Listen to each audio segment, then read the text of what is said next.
रमज़ान का महीना सबसे पवित्र महीना था। उसके अलविदा के जुमे की नमाज में भी जिस तरह से आपने देखा कि काली पट्टी बांधने का आह्वान किया गया और रमज़ान में लोग प्रेयर करते, क्राउड इकट्ठा होती। फिर ईद के दिन भी उसी काली पट्टी को बांध करके कहा गया प्रोटेस्ट करिए। हम तो देश के अल्पसंख्यकों को, मुसलमानों को बधाई देंगे कि उन्होंने रमज़ान के पवित्र महीने में अपना रोज़ा रखा, नमाज ऑफ़र किया और शांतिपूर्वक ईद मनाई। लेकिन all India Muslim personal law board लगातार प्रोवोक कर रही है। कानून पारित हो गया, सुप्रीम कोर्ट में अगर चुनौती दे रखा है तो सड़कों पे क्यों प्रोटेस्ट कर रहे हैं, क्यों दंगा कराने की कोशिश कर रहे हैं, क्यों प्रोवोक कर रहे हैं, क्यों कह रहे हैं हम फला तारीख को पूरे देश के मुसलमान अपने घरों की बत्ती को गुल करेंगे, या क्यों कह रहे हैं कि हम यहाँ पे दिल्ली में फिर प्रदर्शन करेंगे, फिर ताल कटोरा में हम।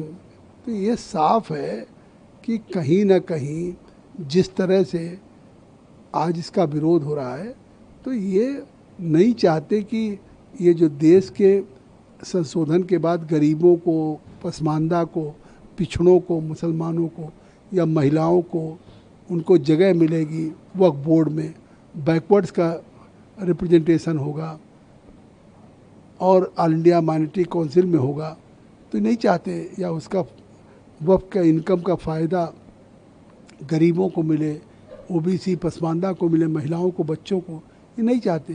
भाई कल पीएम साहब ने भी कहा, प्रधानमंत्री ने, कि ये जो अभी तक इतनी लाखों प्रॉपर्टी जो देश की वक्फ की थी, जिसका फ़ायदा केवल लोग बेच रहे थे, बड़े लोग, उसका कोई फ़ायदा गरीब मुसलमान को नहीं मिल रहा था, तो हमने इसलिए संशोधन किया।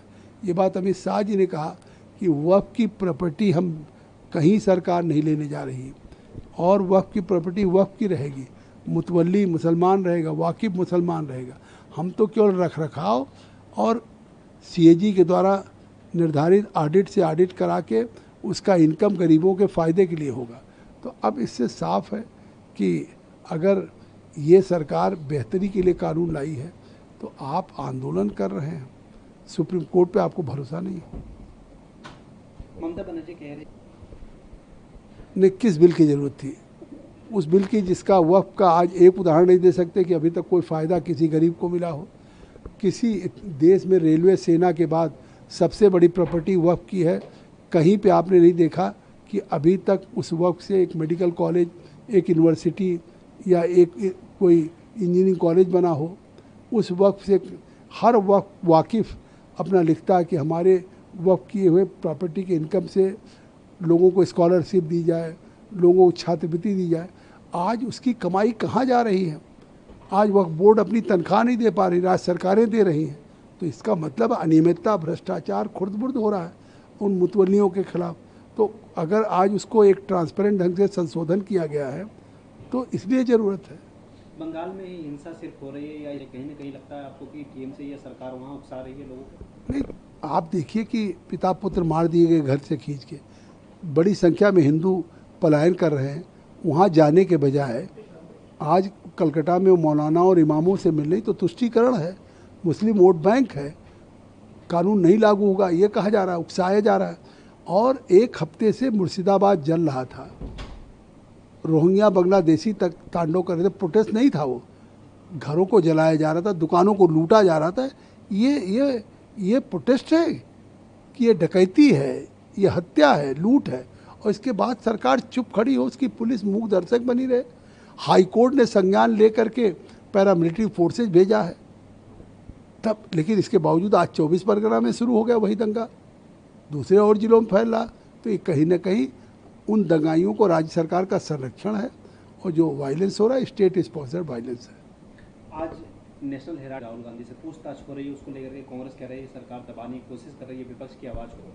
पूछताछ नहीं हो रही है, ये 2008 से मामला हाई कोर्ट में गया। हाई कोर्ट ने आर्डर किया कि एसोसिएटेड जनरल लिमिटेड्स की 2000 करोड़ की प्रॉपर्टी, दिल्ली बहादुर शाह जफर, लखनऊ में कैसरबाग, कोलकाता में चौरंगी पे, मुंबई में चौपाटी पे, इसी तरीके से कोलकाता चंडीगढ़ में, तो वो 2000 करोड़ की एसोसिएटेड जनरल लिमिटेड्स की, जो आज़ादी की लड़ाई में नेशनल हेराल्ड अखबार निकलता था, नवजीवन, कौमी आवाज़, उसको बंद करके और यंग इंडिया बना करके वो सारी 2000 करोड़ की प्रॉपर्टी को साइफन कर लिया और उसमें 38% राहुल का शेयर, 38% सोनिया का शेयर, 76%।